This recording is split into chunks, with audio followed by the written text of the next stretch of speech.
Hey traders, David Frost, my strategic forecast. You're here for another episode of Common Sense Market Analysis. Today is Monday, April 25, 2022. We're looking at a daily chart of the SPY or Spider, which is the proxy for the S&P 500. What do we have on the docket today?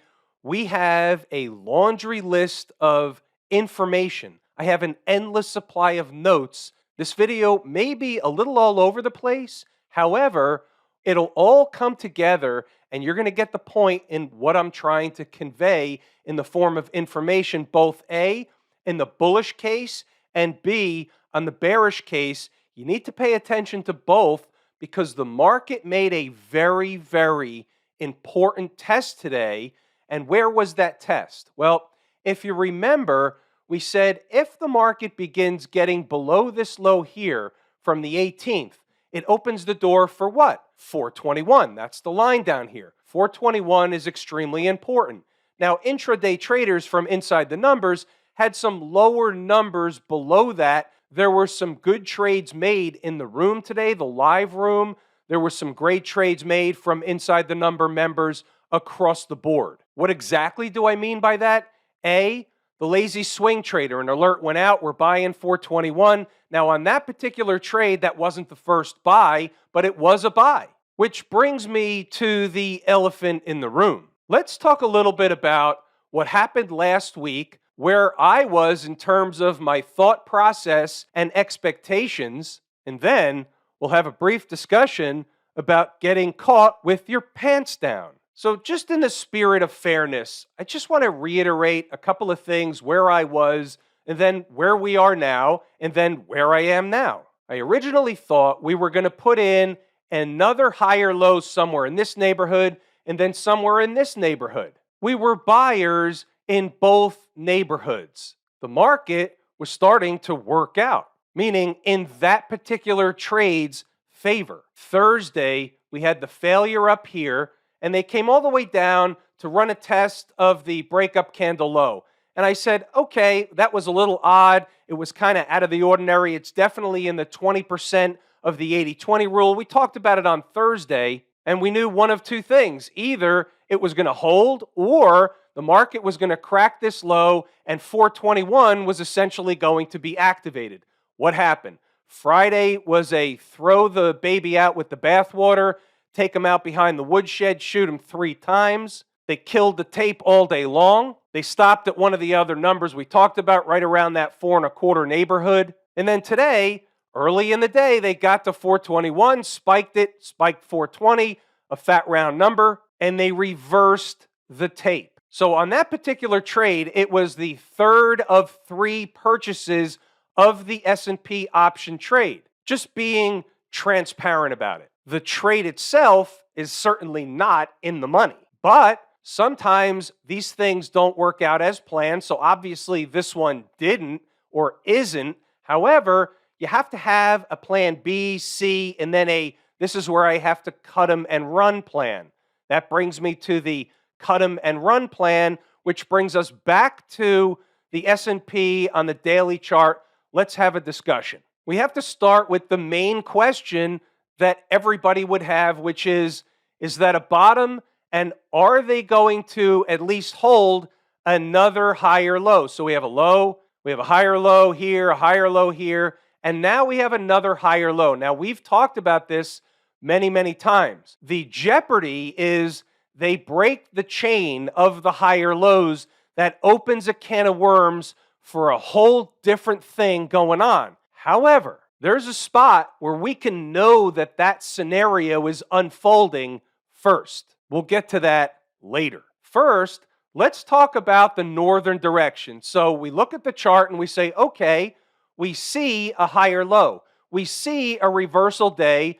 We see a tape that finished near, not on, but near enough to the highs of the day. That's a bullish close. It was on pretty decent volume. However, let's look down at the volume and say, well, guess what? Friday's volume was higher than today's volume. So is that really an institutional bona fide reversal day? Not by the textbook, at least how I would write it.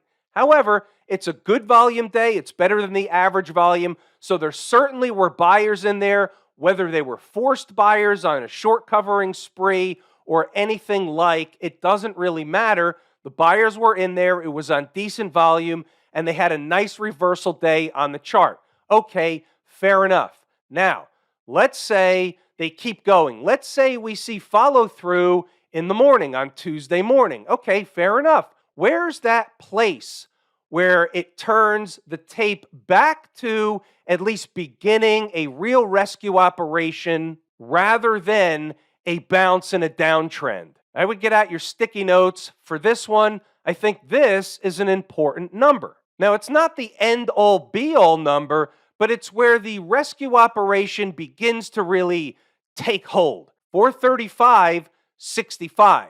Now, the way this works is things start from a shorter time frame and they morph from there. By the way, that's not necessarily close by. However, as you'll learn later when I show you a couple of things, we're in the large swings in both directions camp. So the market's not really out of the woods in its entirety at 435.65, but that's where I begin getting curious whether the low is in or it's a fake out operation. What do I mean by that? What I mean by that is it a rope-a-dope? What's a rope-a-dope in this scenario? In this case, a rope-a-dope would be getting to, or not even getting to, 435.65, not being able to get above that from an intraday perspective. Remember, things start from a shorter time frame and they morph from there. So what happens is if they can start closing candles above 10-minute candles, 15-minute candles, 30-minute, an hourly candle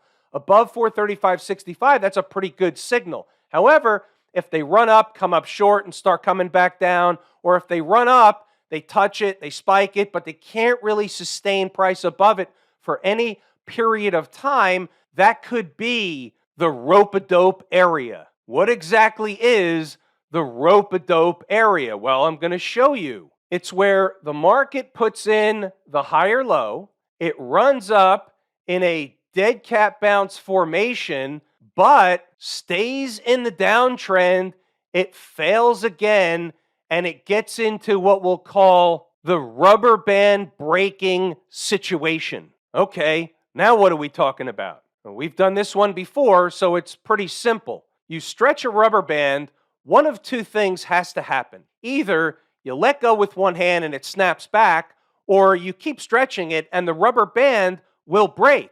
And we're in that scenario now. If the market begins getting below, we'll just call it 421 for argument's sake, intraday traders will have a higher number of a beware getting below this number type of number. We'll call it 421 for the purposes of this video. You start getting below 421 and the door is beginning to open for that scenario where the rubber band breaks, they give up the weekly chart, breakup candle low, they come into and likely spike through the 100 period moving average because it's not the same type of support that it would have been on the first run down over here.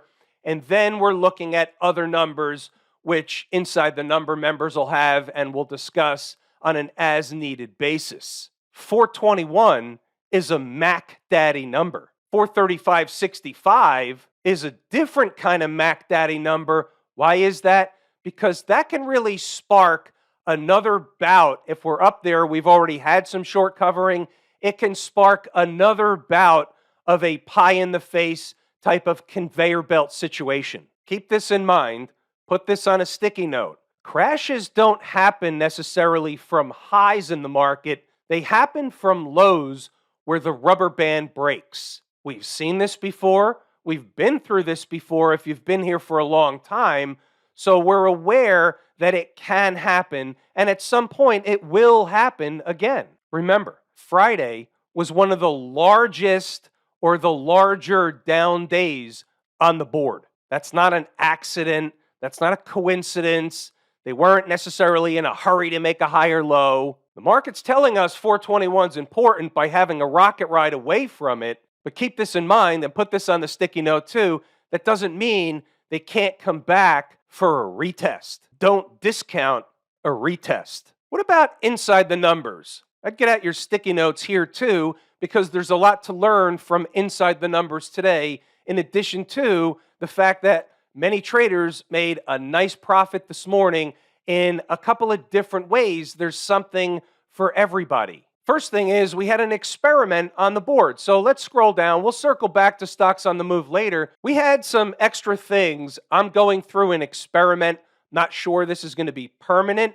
It may be permanent and it may be expanded. We'll see. SPY numbers, ES numbers, QQQ numbers, and IWM numbers. When we get to those charts, we'll see if any of them work. So we have the Monday after. They're killing the tape right out of the gate. On more than one occasion, we discussed the spot around 421. So obviously, at 0:30, I'm zeroed in on 421. I was zeroed in on it over the weekend. Here they are, at least in the neighborhood. It's important, magnetic, and unless they stage a turnaround operation, it's a target. So A, if you're a trader who wants to short the market, can you short it down to 421 using the futures? Same routine, you just coincide the numbers. And the answer was, yeah, it's not an easy trade, but certainly it was a target. Down south, there are more spots Mrs. Market can visit, namely 419.75. And there's your 5-minute chart. Right of the vertical is today's activity. And there's your 419.75.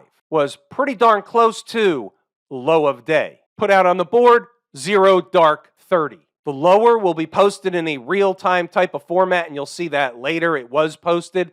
Let's say they bounce.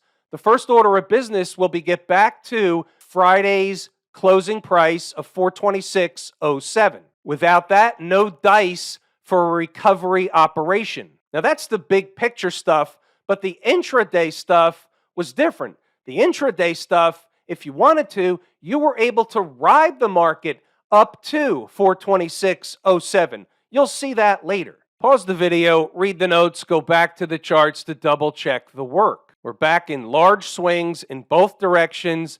There will be rip your face off rallies followed by sharp declines. What did we have? Exactly that. All right, let's see what happens as the day gets underway. Remember, the recovery and rescue operation really doesn't start without candle closes above 426.07. Now, notwithstanding where they were in the afternoon session, the morning session is totally different. They're two different markets. Let's see what else we have. Question: can a trader be short until they close candles above 426.07, meaning sell a rip/rally?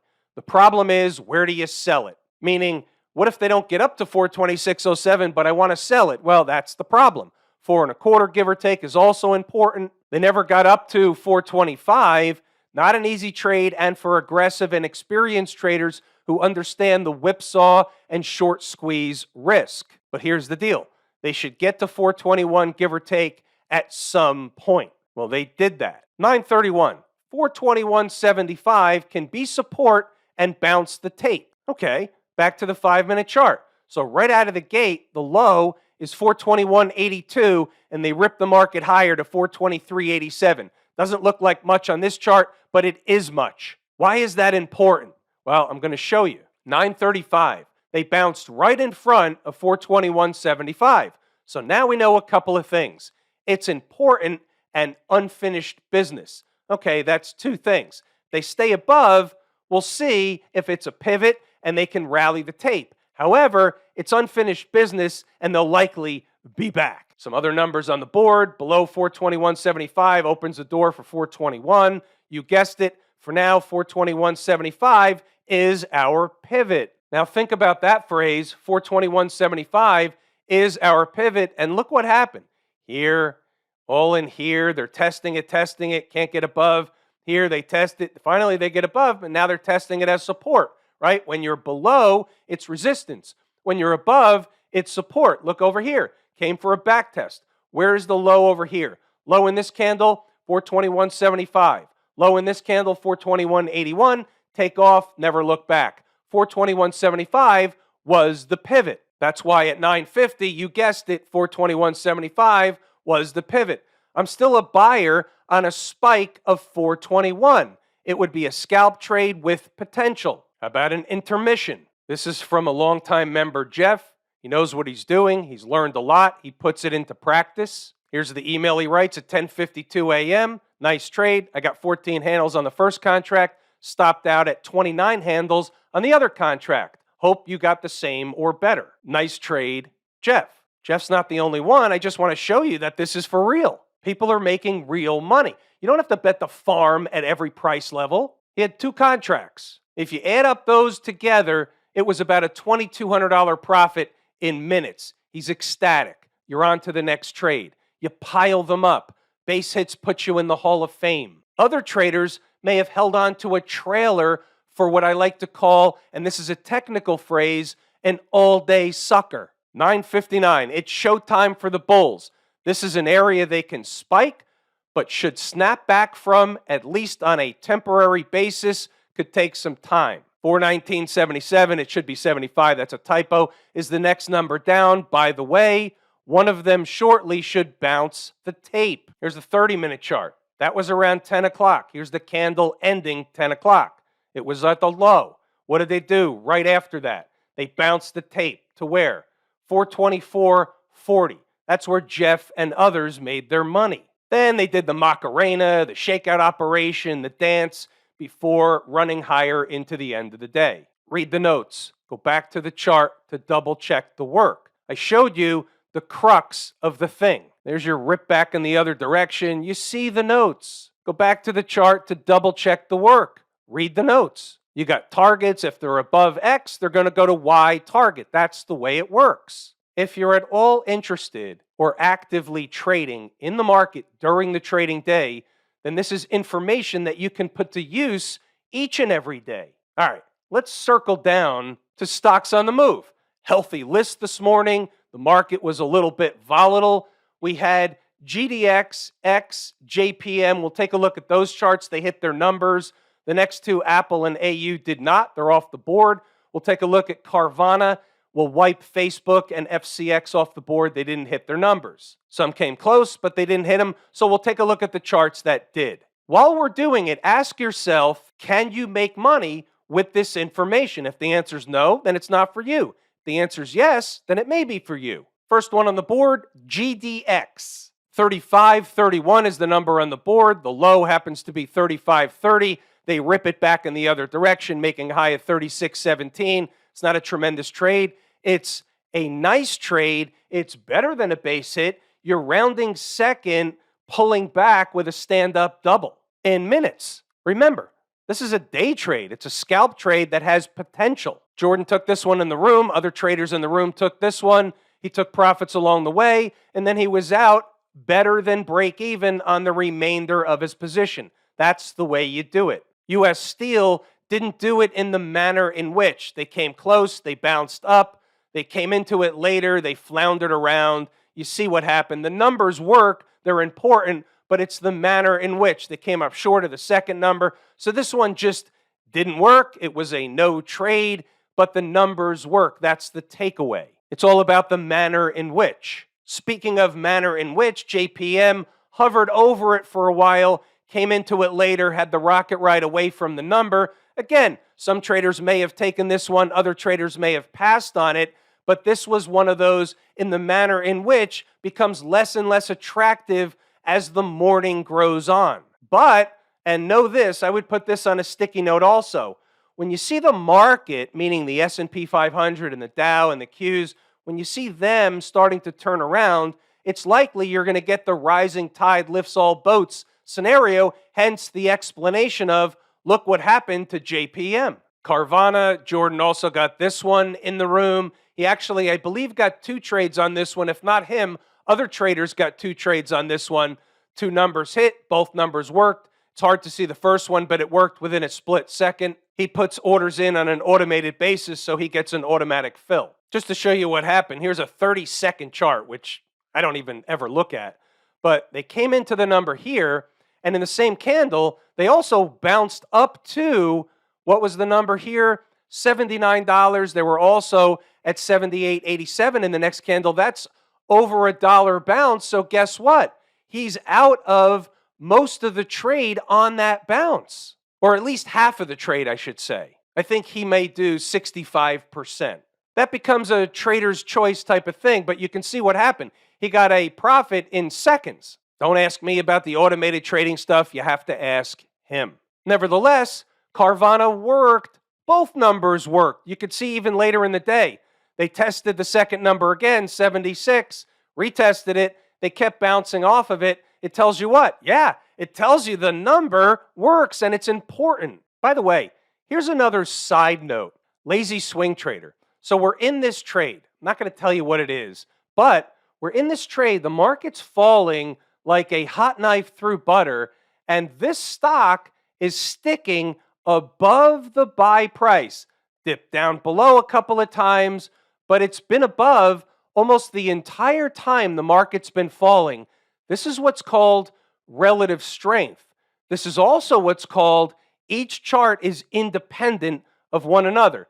Now, you're also going to say, hey, that looks like a bearish pattern, and it does, but the pattern might look different on another chart. All I'm saying is this thing was up $4.70 today, almost 3%. What's going on over in Camp IWM, and why are all those lines on the chart? It messes up what I'm looking at, and that is all true.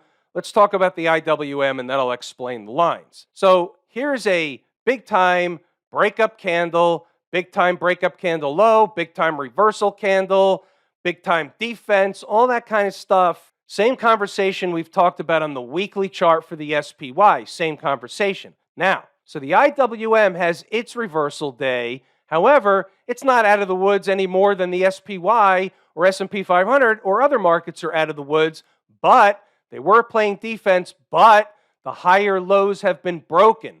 Now, keep in mind, my favorite market leading indicator. Now, is the lower low telling us that there's trouble on the near-term horizon? This is a dead cat bounce and all that stuff, and it's very possible. This also has numbers where we're getting out of the woods, and then the out of the woods number, they're not close by, and frankly, I'm not going to go through them right now. You might want to put 197.25 on a sticky note, though. Now what are we looking at? So here's a 5-minute chart of the IWM. Right of the vertical is today's activity. Those are the numbers that were posted inside the numbers. This is the experiment. Let's start at the bottom. 189.25. What's the low here? 189.27, 2 pennies off. The S&P did the same thing in the first candle of the day, but they came and took care of the unfinished business later and then did what? Took off.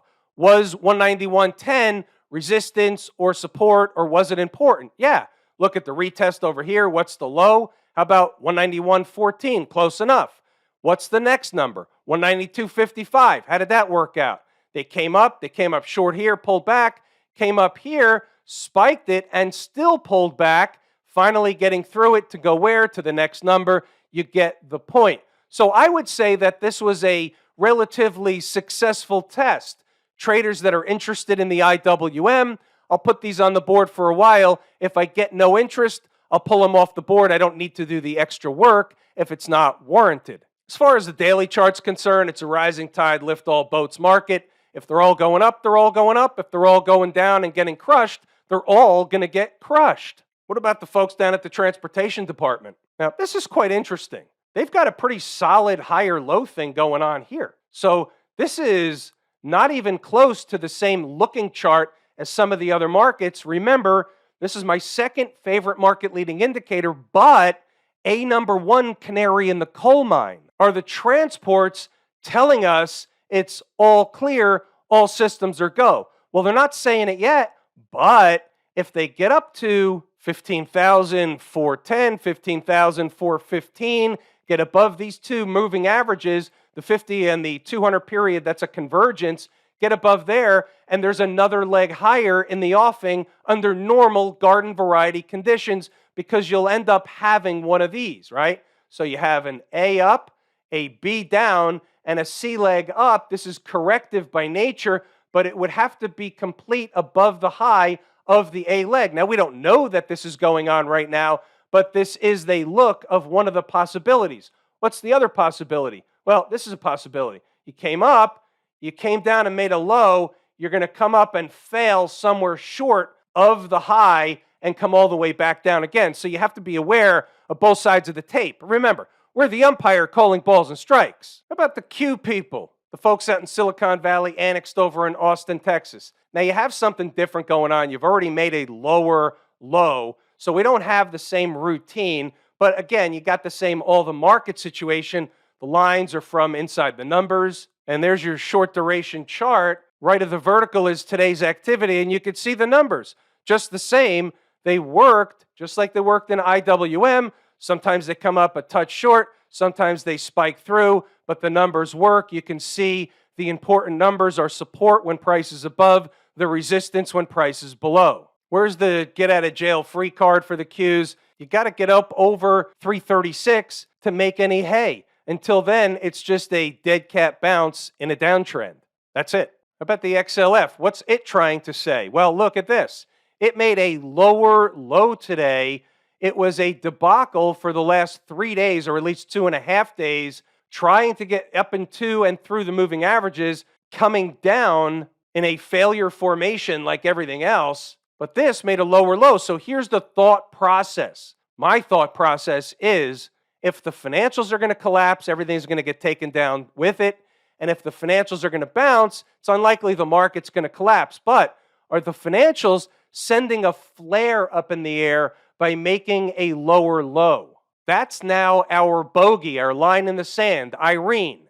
It's 35.49. Start getting below there, and the floodgates can open up, because here's the thing. If the XLF is getting below that number, 35.49, it's likely the other markets are doing the same thing.